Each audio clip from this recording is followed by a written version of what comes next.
데미안. 종말의 시작. 마지막 이야기.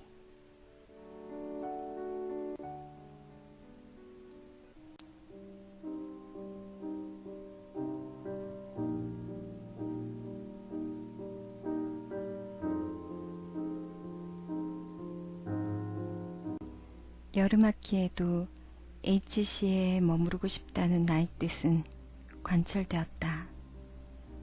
우리는 집 안에 있는 대신 거의 언제나 시내가에 있는 정원에 나와 있었다.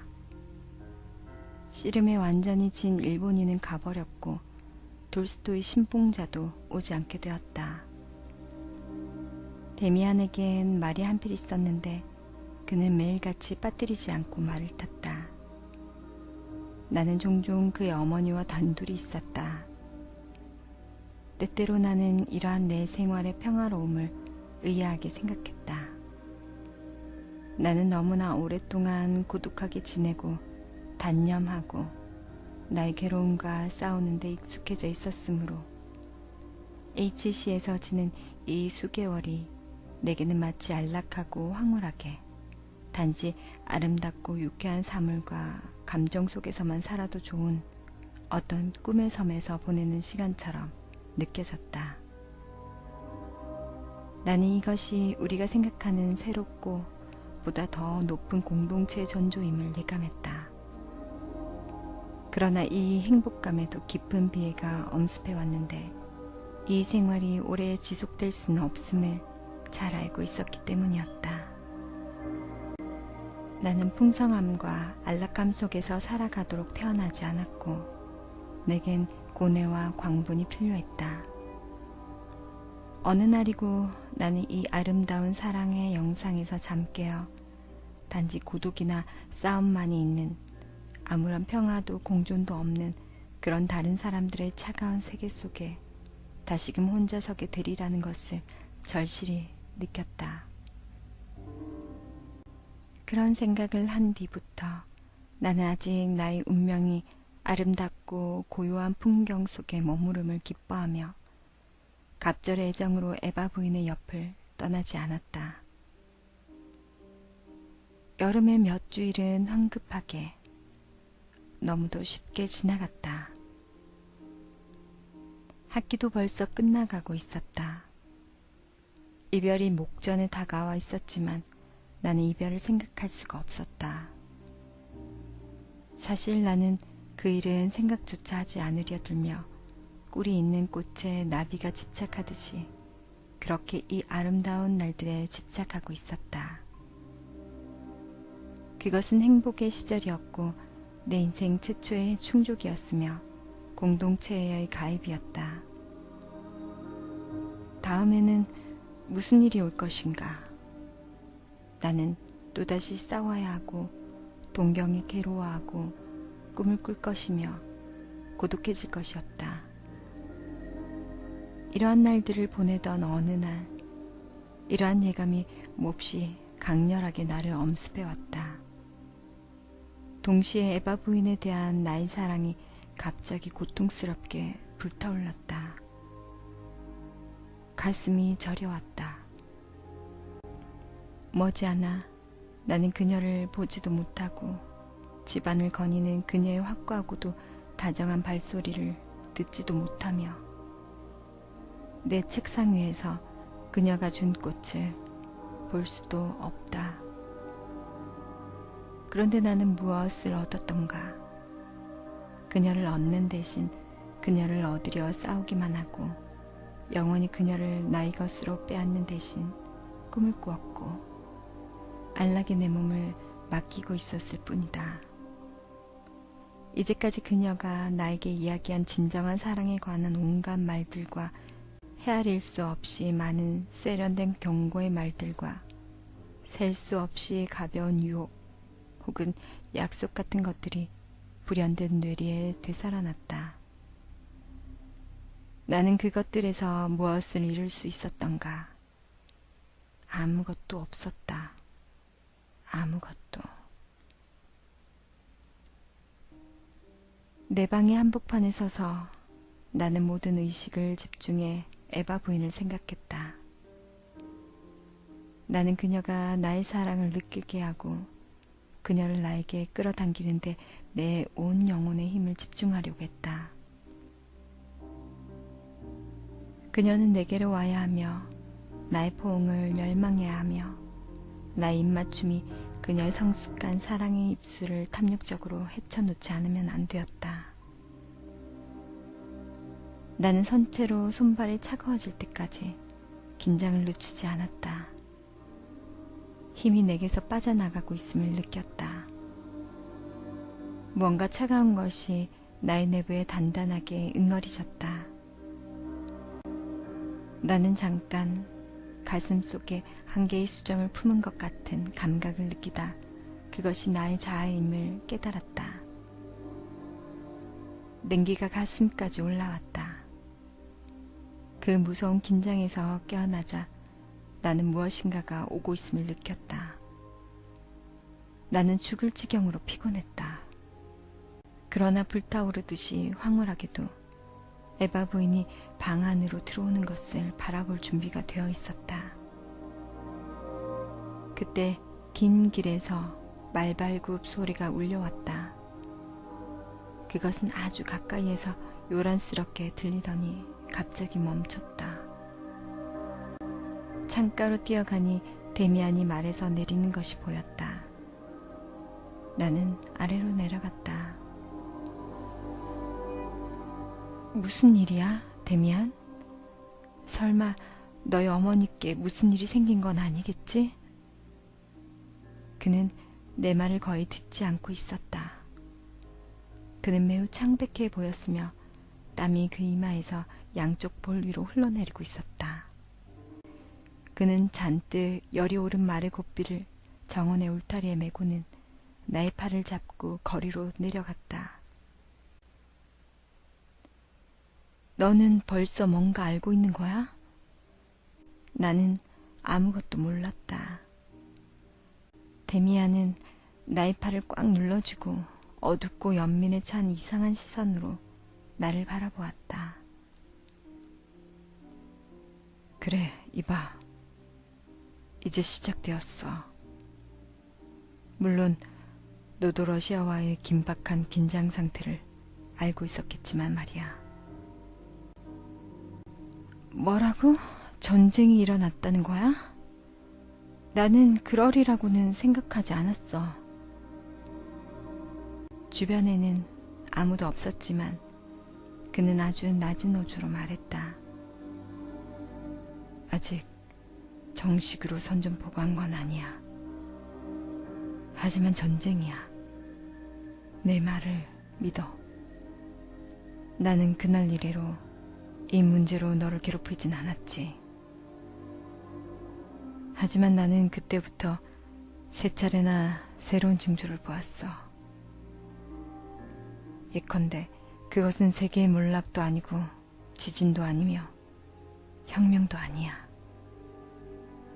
전쟁이 일어나는 거야. 너는 이 사태가 어떤 결과를 초래할지 볼 수 있을 거야. 사람들에게는 그것이 기쁨이 되겠지. 지금도 사람들은 벌써 전쟁이 일어난 것을 기뻐하고 있어. 그들에겐 생활이 그렇게도 몸이 건조했단 말이지. 하지만 싱클레어, 너도 이것이 단지 시작에 불과하다는 것을 곧 알게 될 거야.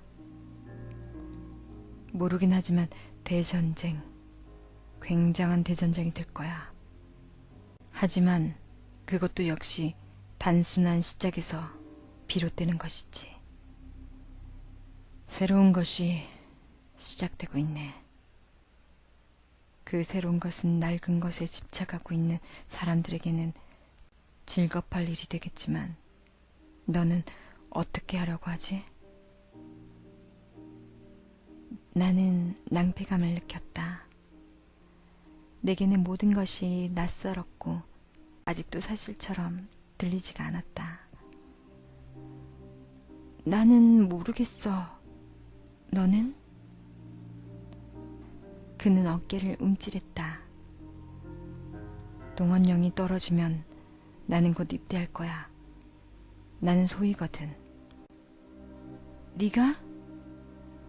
그런 줄은 조금도 몰랐어. 그렇겠지. 그건 나의 적응 중에 하나지. 너도 잘 알겠지만 나는 언제나 다른 사람의 눈에 띄기를 좋아하지 않았고 언제나 올바르기 위해서 좀 과다한 일을 해왔어.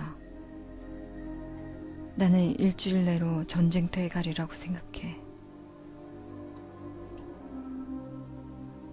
제발.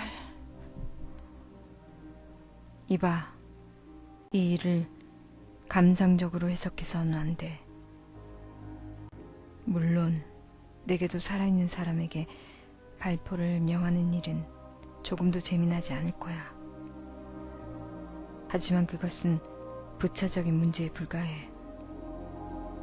이제 우리들 모두는 커다란 수레바퀴 속으로 휩쓸려 들어갈 거야. 너도 마찬가지겠지.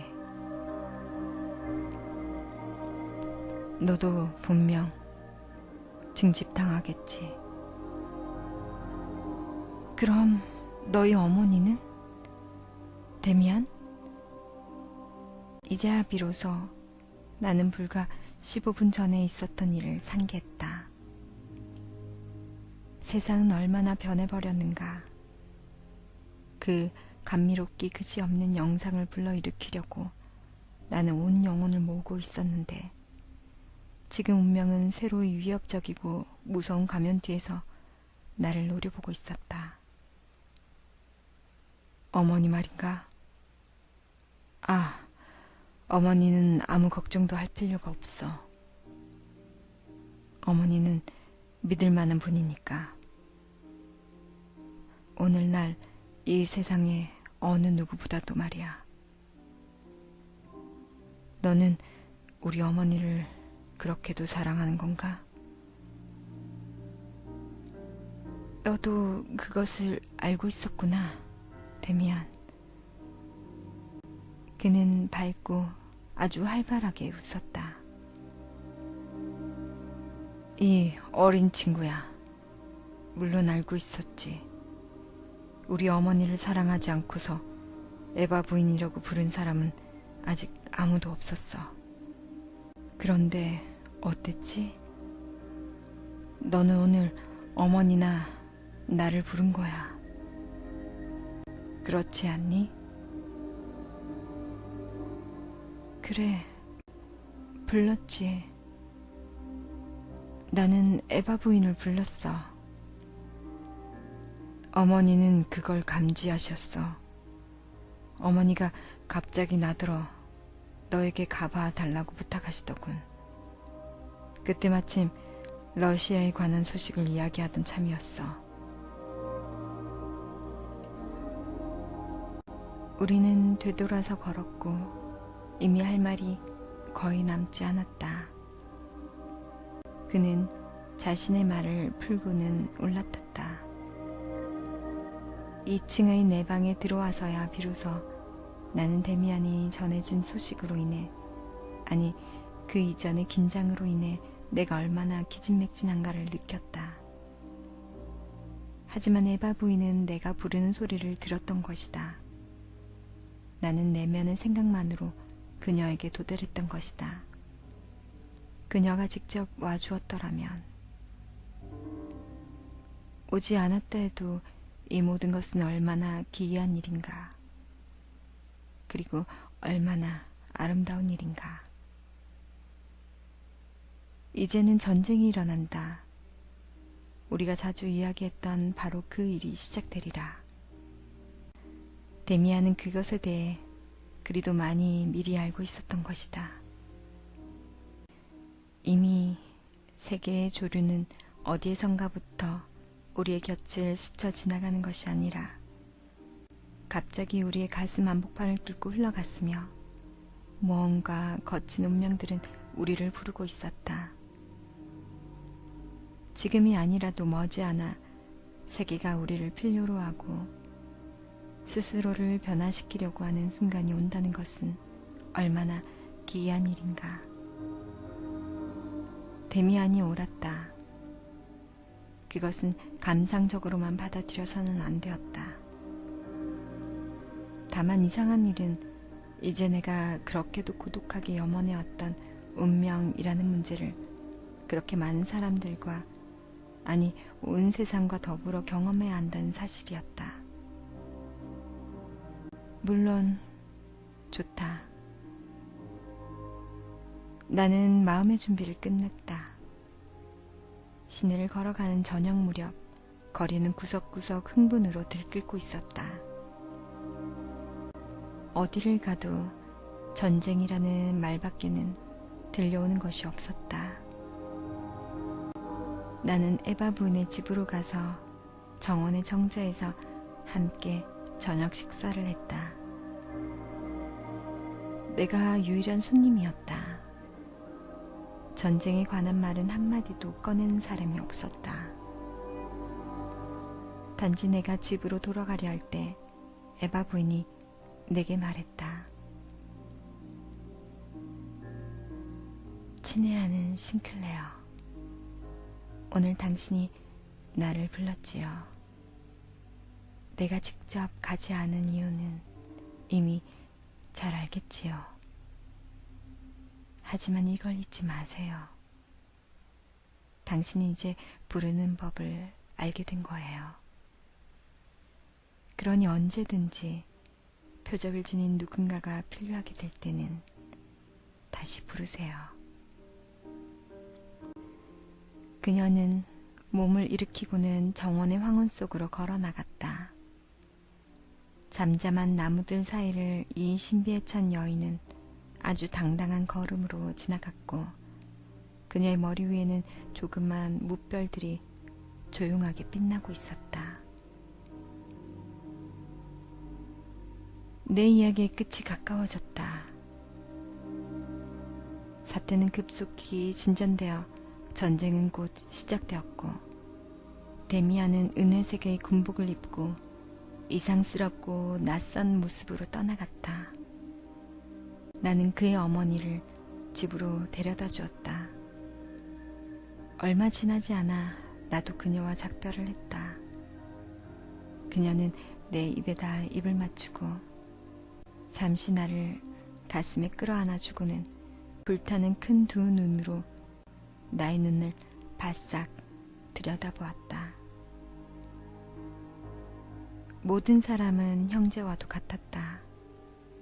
그들은 조국과 명예를 생각했다. 그러나 그것은 운명이었다. 한순간 그들 모두가 운명이 가리지 않은 얼굴을 들여다본 것에 불과했다. 젊은 사람들이 병영에서 나와 기차를 탔고 그 많은 얼굴들 위에서 나는 하나의 표적을 보았다. 그것은 우리들의 표적이 아니라 사랑과 죽음을 의미하는 아름답고 고귀한 표적이었다. 나 역시 한 번도 본 적이 없는 사람들에게 포옹을 당했다. 나는 그것을 이해할 수 있었고 자연스럽게 그에 응답했다.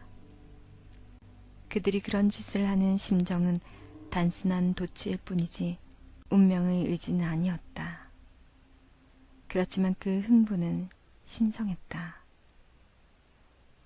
그것은 모두가 운명의 눈에 잠깐 동안 도취된 시선을 던진 데서 기인했다. 내가 전쟁터에 왔을 때는 겨울이 가까이 다가와 있었다. 처음에 나는 끊임없이 들려오는 총소리에도 모든 것이 다소 실망스러웠다. 예전에 나는 인간이 왜 이토록 하나의 이상을 위해 살 수 없는지를 진지하게 생각해보지 못했다. 그런데 지금에 와서 나는 많은 사람이, 아니 모든 사람이 이상을 위해 죽을 수도 있다는 것을 실제로 보았다. 물론 그것은 개인적이거나 자유롭거나 선택된 이상일 수는 없었고 공통적이고 떠맡겨진 이상임이 분명했다. 그러나 시간이 지나면 지날수록 나는 내가 인간을 과소평가하고 있었음을 깨달았다. 아무리 군인으로서의 의무와 공통적인 위험이 그들을 획일화했다 하더라도 살아있는 사람들이나 죽어가는 사람들이나 대단히 훌륭한 태도로 운명의 의지에 접근하는 것을 보았다. 나는 많은 사람들, 대단히 많은 사람들이 공격할 때뿐 아니라 다른 때에도 목적에 대해서는 아무것도 아는 바 없이 터무니없이 운명에 완벽하게 헌신하는 것을 보았다. 확고하지만 아득하고 약간 홀린 듯한 시선을 갖고 있었다. 설령이들이 언제나 자기가 원하는 바를 믿고 있고 그렇다고 말한다 하더라도 그들은 준비되어 있고 쓸모가 있고 자신들로부터 미래가 형성될 것이라고 생각할 것이다. 그리고 이 세계가 전쟁과 영웅주의를 명예나 그 밖에 낡아 빠진 이상을 완고히 고집하고 있는 것처럼 보이면 보일수록 표면적으로는 인간의 모든 음성이 멀리서 들릴 듯 말 듯 울리면 울릴수록 이 모든 것은 마치 전쟁의 외적이고 정치적인 목적에 대한 질문이 단지 피상적인 것에 불과한 것처럼 그렇게 피상적인 존재에 불과했다. 가장 깊숙한 곳에서 무엇인가가 형성되고 있었다. 새로운 인간성과 같은 그 무엇인가가 내가 볼 수 없었던 많은 사람들이 그들 가운데의 대다수가 내 옆에서 죽어갔지만 그들의 적에게 증오나 분노도 살육이나 파괴의 감정도 갖지 않았다는 것을 느낄 수 있었다. 아니 그들에게 적이란 그 목적과 마찬가지로 매우 우연한 것이었다. 가장 과격한 것조차도 본래의 감정은 적에게 행해진 것이 아니었고 그 피비린내 나는 행동은 마음의 원에서 나오는 발사였고 새롭게 태어나기 위해 미쳐 날뛰고 죽이고 파괴하고 스스로 죽어버리려는 내부에서 분열된 영혼의 발신에 불과한 것이었다. 거대한 한 마리의 새가 알에서 나오려고 싸우고 있는데 그 알은 이 세계였으므로 이 세계는 산산조각 나지 않으면 안 되었던 것이다. 어느 이른 봄날 밤 나는 우리가 점령한 농가 앞에서 보초를 서고 있었다. 맥없는 바람이 우울하게 간간히 불어왔고 프랑드르 지방의 높은 하늘엔 구름덩이가 흩날려 가고 있었다. 구름의 뒤쪽 어딘가에 달이 떠 있는 것 같았다. 그날은 하루 종일 왠지 불안했고 무엇인지 알 수 없는 근심이 내 마음을 어지럽히고 있었다. 나는 그 어두운 전초지에서 이제까지의 내 생활과 에바 부인과 데미안을 열렬히 생각했다. 나는 백약나무에 기대서서 움직이는 하늘을 응시하고 있었다. 남몰래 바르르 떨고 있는 하늘의 밝은 빛이 곧 커다랗게 솟아오르는 형상의 행렬이 되었다. 나의 맥박이 이상할 정도로 가냘프게 뛰고 바람과 비를 거의 느끼지 못하는 피부의 상태와 선뜻선뜻 느껴지는 내부의 경각성 때문에 나는 지도자가 내 주위에 있음을 느꼈다. 구름 속에 대도시가 보였고 그곳에서는 수백만 명의 사람들의 광대가 풍경 속으로 떼를 지어 흩어져 갔다. 그들의 한복판에 반짝이는 별을 머리에 단 산맥처럼 거대하며 에바 부인 같은 표정을 지닌 힘찬 신의 모습 하나가 나타났다. 그 모습 속으로 사람들은 마치 커다란 동굴 속으로 들어가는 것처럼 빨려 들어가서는 없어졌다. 그 여신은 땅바닥에 웅크리고 앉았다. 여신의 이마 위에 박힌 점이 환하게 빛났다. 마치 꿈이 그 여신을 지배하고 있는 것처럼 보였다. 여신은 두 눈을 감았고 그 커다란 얼굴이 고통으로 일그러졌다. 돌연 여신은 아주 날카로운 소리로 비명을 질렀다. 그러자 이마에서 별들이, 수많은 반짝이는 별들이 튀어나오고 그것들은 멋진 활 모양과 반원을 그리면서 어두운 하늘로 날아 올라갔다. 그 별들 가운데 하나가 날카로운 소리를 내면서 내게 손살같이 똑바로 날아왔다. 마치 나를 찾는 것 같았다. 그러자 그것은 굉음을 내며 수없는 불꽃으로 장렬했고 나를 솟구쳐 올렸다가는 다시 땅으로 내동댕이 쳤다. 우레와 같은 소리를 내면서 세계가 내 위에 무너져 내렸다. 나는 흙에 뒤덮이고 많은 상처를 입고 백약나무 곁에 쓰러진 채 발견되었다. 나는 지하실에 누워 있었고 포탄이 나의 머리 위에서 우르릉거리고 있었다. 나는 화물차 안에 누워서 황막한 벌판 위를 덜그덕거리며 지나갔다. 나는 대개 잠을 자거나 혼수 상태였다. 깊이 잠들면 잠들수록 무엇인가가 나를 끌어당기고 있으며 나를 지배하는 어떤 힘을 내가 따라가고 있다는 느낌이 격렬하게 들었다. 나는 마구간의 집더미 위에 누워 있었다. 몹시 어두운 누군가가 내 손을 밟고 지나갔다. 그러나 나의 내심은 더 계속해서 가려고 애썼다. 한층 더 강렬하게 그것은 나를 끌어당기고 있었다. 나는 다시 차 안에 누워 있었고 그 후에는 들것인지 사다리 위에인지 누워 있었다. 점점 더 강렬하게 그 어느 곳으로 가라는 명령을 받고 있음을 느꼈고 마침내 나는 그곳에 가야만 한다는 절박감 외엔 아무것도 느낄 수가 없었다. 드디어 나는 목적지에 도달했다. 밤이었고 나는 완전히 의식을 회복하고 있었다. 바로 이 순간 나는 내 마음속에서 강렬한 끌림과 절박감을 느꼈다. 나는 내가 어떤 홀 바닥 위에 잠자리를 펴고 드러누워 있으며 내가 부름받은 바로 그곳에 있다고 느꼈다. 나는 사방을 둘러보았다. 나의 매트리스 바로 옆에 다른 매트리스가 놓여 있었고 그 위에는 누군가가 누워 있었다. 그는 몸을 굽혀 나를 바라보았다. 그는 이마 위에 표적을 갖고 있었다. 막스 데미안이었다. 나는 말을 할 수가 없었다. 그도 말을 할 수 없었거나 하려고 하지 않았다. 그저 나를 바라볼 뿐이었다. 그의 머리 위 벽에 걸린 등불이 그의 얼굴을 비춰주었다. 그는 나에게 미소를 지어 보였다. 무한히 오랜 시간을 그는 끊임없이 내 두 눈만 들여다보고 있었다. 그러다가 그의 얼굴을 천천히 내 가까이로 가져와 우리는 거의 얼굴이 맞닿을 정도가 되었다.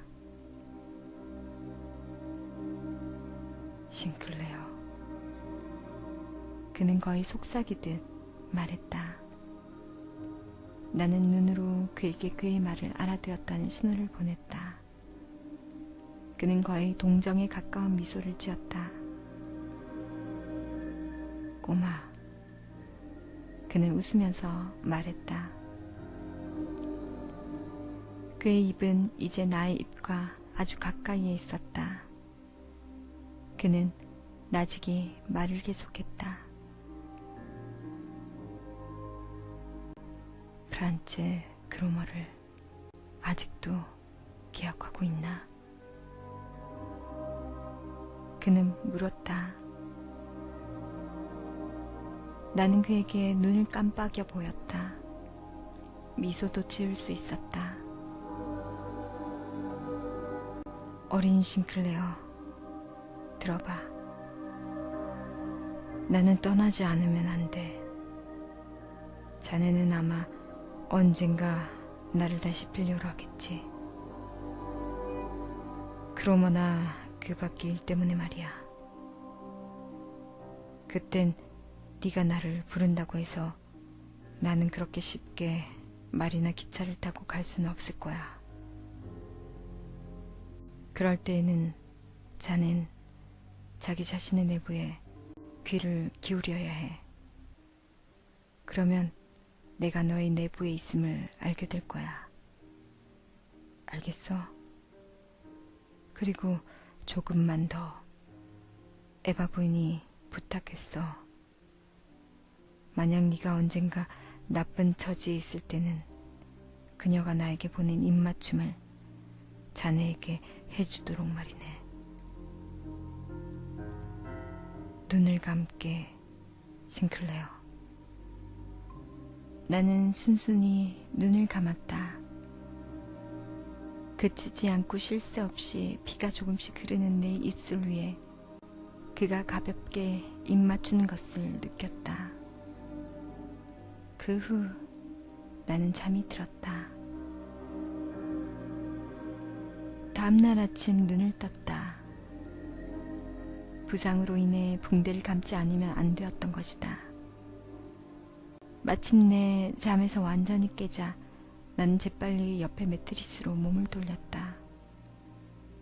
거기에는 내가 한 번도 본 적이 없는 낯선 사람이 누워 있었다. 붕대를 감는 것은 몹시 아팠다. 그리고 그 이후에 내게 일어났던 모든 일이 아팠다. 그러나 나는 열쇠를 발견했고 때때로 어두운 거울 속에 운명의 형상이 졸고 있는 그곳, 내 자신의 내부에 완전히 들어가기만 하면 되었다. 나는 단지 그 어두운 거울 속에 몸을 굽히기만 하면 되었다.